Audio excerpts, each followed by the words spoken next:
ایک سال میں 12 ربیع الاول کے موقع پر مالدہ میں تھا، بڑا پورا کلیا چک اور پورا مالدہ کی سڑکیں بھری ہوئی تھی رسول کے عاشقوں سے، رسول کے چاہنے والوں سے۔ بڑے دعوے ہیں صاحب ہمیں رسول سے محبت کے، کوئی گھروں کو سجا رہا ہے، کوئی گھروں میں جھنڈے لگا رہا ہے، کوئی بائک پہ جھنڈی لگا رہا ہے، کوئی ڈی جے بجا رہا ہے، کوئی نبی کی نعتیں بجا رہا ہے، کوئی ہرے رنگ کا کپڑا پہن کے نکلے ہوئے ہیں۔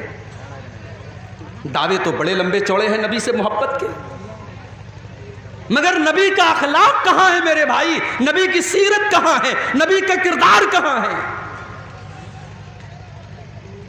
وہ نبی جس نے اپنے لیے کبھی کچھ نہیں بنایا، دنیا سے گئے کوئی پراپرٹی نہیں بنائی، کوئی اپنے بچوں کے لیے کوئی مال نہیں چھوڑا، کبھی عیش و آرام کی زندگی نہیں گزاری۔ آخری دن اللہ کے نبی کا سوموار کو آپ کا انتقال ہوتا ہے، اور سنڈے کو اتوار کی رات میں اللہ کے نبی کے گھر میں جو چراغ جلتا ہے اس چراغ کا تیل بھی پڑوسی سے ادھار لیا جاتا ہے۔ یہ زندگی گزاری اللہ کے پیارے نبی نے۔ آپ کے گھر میں کوئی فرنیچر نہیں ہے، کوئی مسیری نہیں ہے، کوئی آرام دہ گدا نہیں ہے۔ حضرت عمر ایک مرتبہ اللہ کے نبی کے کمرے میں آتے ہیں، دیکھتے ہیں ایک معمولی سی چٹائی بچھی ہوئی ہے، ایک معمولی سا تکیہ رکھا ہوا ہے، تھوڑی سی جو رکھی ہوئی ہے، ایک پانی کا پیالہ رکھا ہوا ہے۔ یہ اللہ کے نبی کا کمرہ ہے، یہ اللہ کے نبی کی کل کائنات ہے۔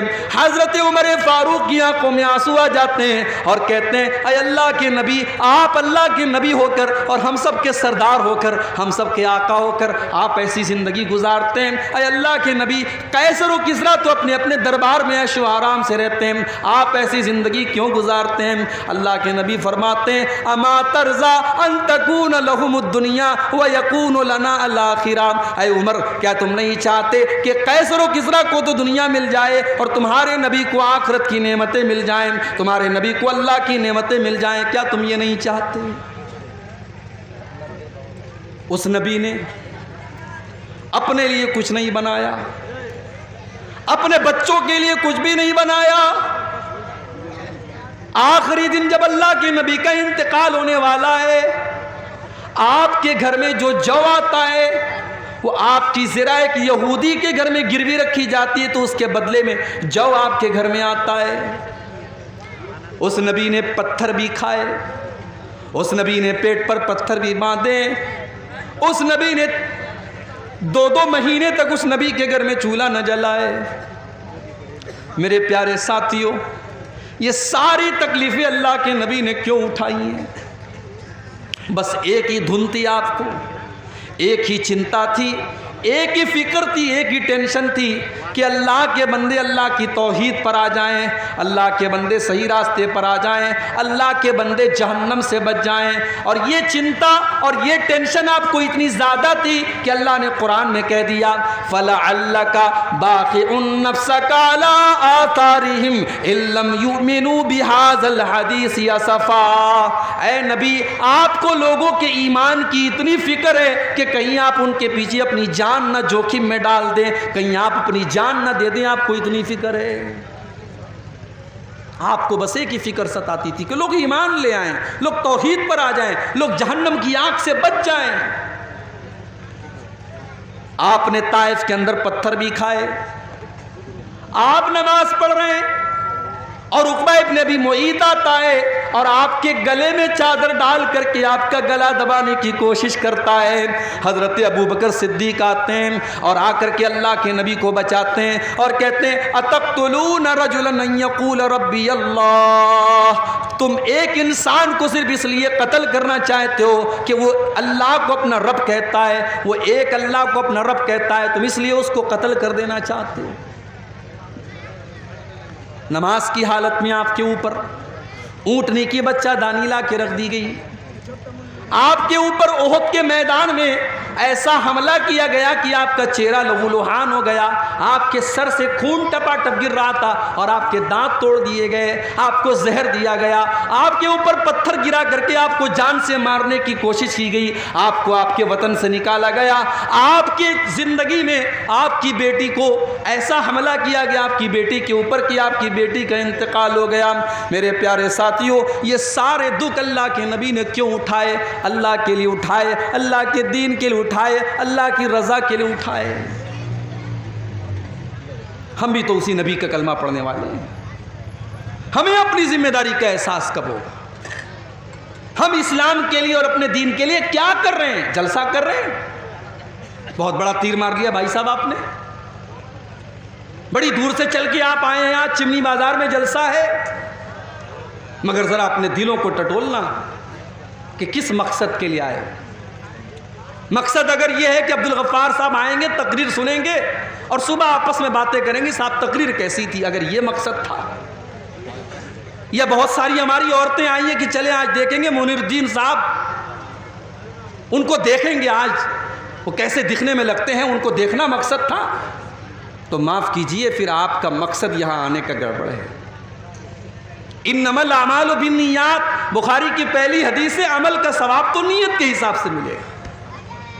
اگر نیت یہ ہے کہ جلسے میں جائیں گے 10 باتیں سنیں گے، چلو 10 پر نہیں 10 میں سے 2 بات پر عمل کر لیں گے، اپنی اصلاح کر لیں گے، اپنی کمیوں کو دور کریں گے، اگر یہ مقصد لے کر کے آئے تھے اور مدرسہ قمر العلوم کا تعاون کریں گے، اگر یہ مقصد لے کر کے آئے تھے تب تو ٹھیک ہے، اور اگر تفریح کرنا تھا، انٹرٹینمنٹ کرنا تھا، تو انٹرٹینمنٹ کرنے کے لیے تقریر میں آنا ضروری نہیں ہے، کوئی فلم دیکھ لو، کوئی ناچ گانا دیکھ لو، کوئی اور بےہودہ کام کر لو، اس میں انٹرٹینمنٹ ہو جائے گا۔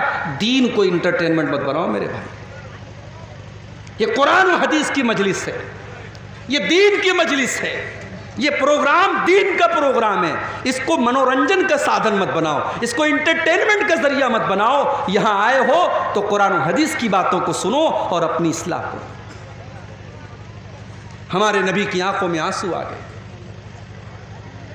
آج ہمیں ایسی تقریریں اچھی لگتی ہیں جس میں ہمیں سامنے والا ہنسا دے۔ ایک بات بولوں، ہنسنے کا نہیں رونے کا مقام ہے۔ یہ جو ہم لوگ ہنستے ہیں نا، ہنسنا منع نہیں ہے شریعت میں، مگر جو لوگ ہمیشہ ہنستے رہتے ہیں، موبائل پر دیکھو تو جوک لگا کے سنتے ہیں، کامیڈی والے پروگرام سنتے ہیں، کہتے صاحب میں ہنستا رہتا ہوں۔ ایک حدیث آپ کو سنانے جا رہا ہوں، بڑے غور سے سنیے گا، زیادہ ہنسنے سے بھی دل مردہ ہو جاتا ہے۔ ترمذی کی روایت ہے، اللہ کے پیارے نبی فرماتے ہیں میں 5 باتیں بیان کرنے جا رہا ہوں، ان 5 باتوں کو کون سیکھے گا؟ من یاخذ عنی ہؤلاء الکلمات، میں 5 باتیں بیان کرنے جا رہا ہوں، ان 5 باتوں کو کون سیکھے گا؟ حضرت ابو ہریرہ، اللہ کے نبی کے وہ صحابی جنہوں نے اپنی زندگی کو وقف کر دیا تھا دین سیکھنے کے لیے، قرآن و حدیث سیکھنے کے لیے، ابو ہریرہ کہتے ہیں اے اللہ کے نبی میں آپ کی باتوں کو یاد کروں گا، اے اللہ کے نبی میں آپ کی باتوں کو یاد کروں گا اور دوسروں تک پہنچاؤں گا۔ آپ نے فرمایا نوٹ کر لو، میں 5 باتیں بتا رہا ہوں۔ نمبر 1، اتق المحارم تکن اغنى الناس، اتق المحارم، تم حرام سے بچنے والے بن جاؤ، تم حرام سے بچنے والے بن جاؤ، تم سب سے بڑے متقی بن جاؤ گے۔ متقی بننا ہے تو بہت تہجد پڑھنے کی ضرورت نہیں ہے، متقی بننا ہے تو بہت نفل روزہ رکھنے کی ضرورت نہیں ہے۔ اتق المحارم، حرام چیزوں سے بچو، تکن ازہد الناس، تو تم سب سے بڑے تکن عابد الناس، تم سب سے بڑے عبادت گزار بن جاؤ گے۔ عبادت گزار اگر بننا ہے، متقی بننا ہے، پرہیزگار بننا ہے تو حرام چیزوں سے بچنے والے بن جاؤ، حرام کاروبار سے بچو، حرام کمائی سے بچو، حرام زبان سے بچو، حرام چیزوں سے بچو، تم سب سے بڑے عبادت گزار بن جاؤ گے۔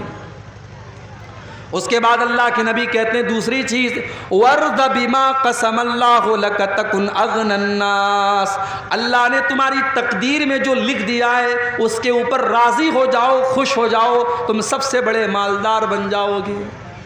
یہ حسد کیوں ہوتا ہے؟ میری تنخواہ 5,000 تیری 10,000 کیوں ہے؟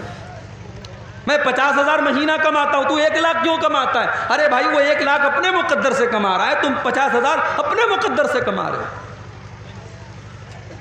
50,000 کا تم بھی 1 لاکھ کرو، محنت کرو، کوشش کرو۔ تمہاری تقدیر میں اگر 1 لاکھ لکھا ہے دنیا کی کوئی طاقت چھین نہیں سکتی ہے، اور تمہاری تقدیر میں نہیں لکھا ہے تو تم سارے طریقے اپنا لو، تم 1 لاکھ روپیہ نہیں کما سکتے۔ تو تقدیر میں اللہ نے جو لکھ دیا ہے اس پر راضی رہو، خوش رہو، محنت کرو، بہتر سے بہتر کی کوشش کرو، مگر اللہ نے جو تقدیر میں لکھ دیا ہے اس کے اوپر خوش ہو جاؤ۔ اللہ کے پیارے نبی کہتے ہیں سب سے بڑے مالدار بن جاؤ گے۔ مالدار وہ نہیں ہے جس کا مکان سب سے اچھا ہو، مالدار وہ نہیں ہے جس کی بلڈنگ سب سے اچھی ہو، جس کا کپڑا سب سے اچھا ہو۔ مالدار وہ ہے جو چین کی نیند سوتا ہو، جس کے بچے بیمار نہ رہتے ہوں، جس کے گھر میں کچ کچ نہ لگی رہتی ہو، جس کے گھر میں ٹینشن نہ رہتی ہو۔ اللہ کے نبی نے کہا تقدیر پر راضی ہو جاؤ، سب سے بڑے مالدار بن جاؤ۔ تیسری چیز وَأَحِبَّ لِلنَّاسِ مَا تُحِبُّ لِنَفْسِكَ تَكُنْ مُسْلِمًا تَكُنْ مُؤْمِنًا، اور جو تم اپنے لیے پسند کرتے ہو وہی تمام لوگوں کے لیے تم پسند کرو، تم مسلمان بن جاؤ گے۔ تم نہیں چاہتے تمہاری بیٹی کو کوئی غلط نظر سے دیکھے، تمہاری بہن کو کوئی غلط نظر سے دیکھے، تمہاری بیوی کو کوئی چھیڑے۔ تم بھی دوسروں کی بیٹیوں کو، دوسری کی بہوؤں کو، دوسروں کی بہنوں کو غلط نظر سے دیکھنا بند کر دو۔ تم نہیں چاہتے کوئی تمہاری غیبت کرے، چغلی کرے، برائی کرے، تم دوسروں کی غیبت کرنا بھی بند کر دو۔ تم چاہتے ہو لوگ تمہاری اچھائیوں کی تعریف کریں اور تمہاری برائیوں کے اوپر پردہ ڈال دیں، تم بھی دوسروں کی اچھائیوں کی تعریف کرو اور دوسروں کی برائیوں پر پردہ ڈال دو۔ جو تم اپنے لیے پسند کرتے وہی تمام لوگوں کے لیے پسند کرو۔ اللہ کے نبی کہتے ہیں اگر تم ایسا کرو گے تو تم مومن بن جاؤ گے۔ چوتھی چیز وَأَحْسِنْ إِلَىٰ جَارِكَ تَكُنْ مُسْلِمًا، اور اپنے پڑوسی کے ساتھ تم اچھا سلوک کرو۔ تمہارا پڑوسی مسلمان ہے تب بھی، غیر مسلم ہے تب بھی، تمہاری برادری کا ہے تب بھی، تمہاری برادری کا نہیں ہے تب بھی، تمہارے مسلک کا ہے تب بھی، تمہارے مسلک کا نہیں ہے تب بھی، پڑوسی کو تکلیف پہنچانے کا تمہیں کوئی ادھیکار نہیں ہے۔ اپنے پڑوسی کے ساتھ تم بھلائی کرو، اللہ کے نبی فرماتے تم مسلمان بن جاؤ گے۔ اور پانچویں چیز وَلَا تُكْثِرِ الضِّحْكَ، اور اللہ کے نبی فرماتے ہیں کہ تم زیادہ ہنسا مت کرو، اس لیے کہ زیادہ ہنسنے سے فَإِنَّ كَثْرَةَ الضِّحْكِ تُمِيتُ الْقَلْبَ، زیادہ ہنسنے سے دل مردہ ہو جاتا ہے۔ تو ہنسنا زیادہ نہیں ہونا چاہیے، کبھی کبھی رونا چاہیے میرے بھائی۔ قرآن کریم میں اللہ تعالیٰ نے رونے والوں کا واقعہ بھی بیان کیا ہے۔ قرآن کا 7واں پارہ کھولو، وَإِذَا سَمِعُوا مَا أُنزِلَ إِلَى الرَّسُولِ تَرَىٰ أَعْيُنَهُمْ تَفِيضُ مِنَ الدَّمْعِ مِمَّا عَرَفُوا مِنَ الْحَقِّ، اے نبی عیسائیوں کے سامنے بھی جب قرآن پڑھا جاتا ہے تو عیسائیوں میں جو نیک لوگ ہوتے ہیں، جو اچھے لوگ ہوتے ہیں، وَإِذَا سَمِعُوا مَا أُنزِلَ إِلَى الرَّسُولِ، جب قرآن کی تلاوت کو وہ سنتے ہیں، تَرَىٰ أَعْيُنَهُمْ تَفِيضُ مِنَ الدَّمْعِ، تو اے نبی آپ کیا دیکھتے ہیں؟ ان کی آنکھوں سے آنسو بہنے لگتا ہے، وہ رونے لگتے ہیں۔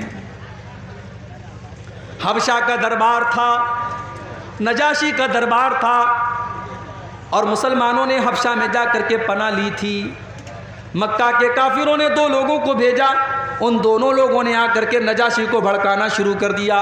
کہا اے نجاشی، اے حبشہ کے بادشاہ، یہ لوگ جو آپ کے ملک میں آئے ہیں یہ حضرت عیسیٰ علیہ السلام کو برا بھلا کہتے ہیں، یہ حضرت مریم کو برا بھلا کہتے ہیں، یہ ہمارے ملک سے بغاوت کر کے آئے ہیں، آپ ان کو ہمارے حوالے کر دیجئے۔ نجاشی نے مسلمانوں کو بلوایا، مسلمانوں نے حضرت جعفر رضی اللہ تعالیٰ عنہ کو اپنا نمائندہ بنایا۔ نجاشی نے کہا کہ اے مسلمانوں، ہمیں پتہ لگا ہے کہ تم عیسیٰ علیہ السلام کو برا بھلا کہتے ہو، تم حضرت مریم کو برا بھلا کہتے ہو، تمہارا کیا خیال ہے؟ حضرت جعفر نے کہا کہ اے نجاشی، اے حبشہ کے بادشاہ، میں کوئی اور بات تو نہیں بیان کروں گا، میں قرآن کی آیتیں آپ کے سامنے پڑھ دیتا ہوں۔ اس کے بعد سورہ مریم کی تلاوت کرنا شروع کر دیا۔ کبھی موقع ملے تو سورہ مریم کی کسی اچھے قاری کی آواز میں سورہ مریم کی تلاوت سنو میرے بھائی، اگر اندر سے روح نہ سرسار ہو جائے تو کہنا۔ قرآن کا انداز، کوئی اچھا قاری جب قرآن پڑھے۔ حضرت جعفر تو اللہ کے نبی کے صحابی ہیں، جب انہوں نے اپنے انداز میں قرآن کو پڑھنا شروع کیا، وَاذْكُرْ فِي الْكِتَابِ مَرْيَمَ، جب انہوں نے حضرت مریم کا واقعہ بیان کرنا شروع کیا، عیسیٰ علیہ السلام کے پیدائش کا واقعہ بیان کیا، پیدا ہونے کے بعد جب حضرت مریم عیسیٰ علیہ السلام کو اپنی گود میں لے کر کے گئی اور قوم کے لوگوں نے تانا مارنا شروع کیا، اور حضرت مریم نے اپنی ماں کی گود میں اپنے اللہ کے نبی ہونے کا اعلان کیا، اللہ کے بندے ہونے کا اعلان کیا، جب یہ سورہ مریم کی آیتیں جب حضرت جعفر نے پڑھنا شروع کی، پورا دربار رونے لگا، نجاشی بھی رونے لگے، اور پورا کا پورا دربار سسکیوں سے گونجنے لگا، پورا دربار رونے لگا، اور نجاشی بھی ایمان لے آیا اور اس کے دربار کے کئی لوگ ایمان لے آئے۔ اللہ نے فرمایا وَإِذَا سَمِعُوا مَا أُنزِلَ إِلَى الرَّسُولِ تَرَىٰ أَعْيُنَهُمْ تَفِيضُ مِنَ الدَّمْعِ، اے نبی جب قرآن ان کے سامنے پڑھا جاتا ہے تو وہ قرآن کو سن کر کے رونے لگتے ہیں۔ میرے پیارے ساتھیوں، قرآن تو وہی آج ہمارے پاس بھی ہے، قرآن وہی ہے، آج اسی قرآن کو ہمارے یہاں تراویح میں پڑھا جاتا ہے، مگر حافظ صاحب نے اگر 1.5 پارے کی جگہ 2 پارا پڑھا دیا، اگر 1 پارے کی جگہ 2 پارا پڑھا دیا تو ہمارا پارا چڑھ جاتا ہے۔ حافظ صاحب آپ نے زیادہ کیوں پڑھا دیا؟ اس قرآن کو سن کر کے آج ہمارے دل کی کوئی دنیا نہیں بدلتی، نہ ہماری آنکھوں سے آنسو آتے ہیں۔ میرے پیارے ساتھیوں، کیا بات ہے، قرآن تو وہی ہے، قرآن تو وہی ہے جس کے بارے میں اللہ نے فرمایا لو انزلنا هذا القرآن على جبل لرأيته خاشعا متصدعا من خشية اللہ۔ اے نبی، اس قرآن کو اگر ہم کسی پہاڑ کے اوپر بھی اتار دیں تو پہاڑ بھی اللہ کے خوف سے چور چور ہو جائے گا۔ ہمارے دل کی کیا اوقات ہے؟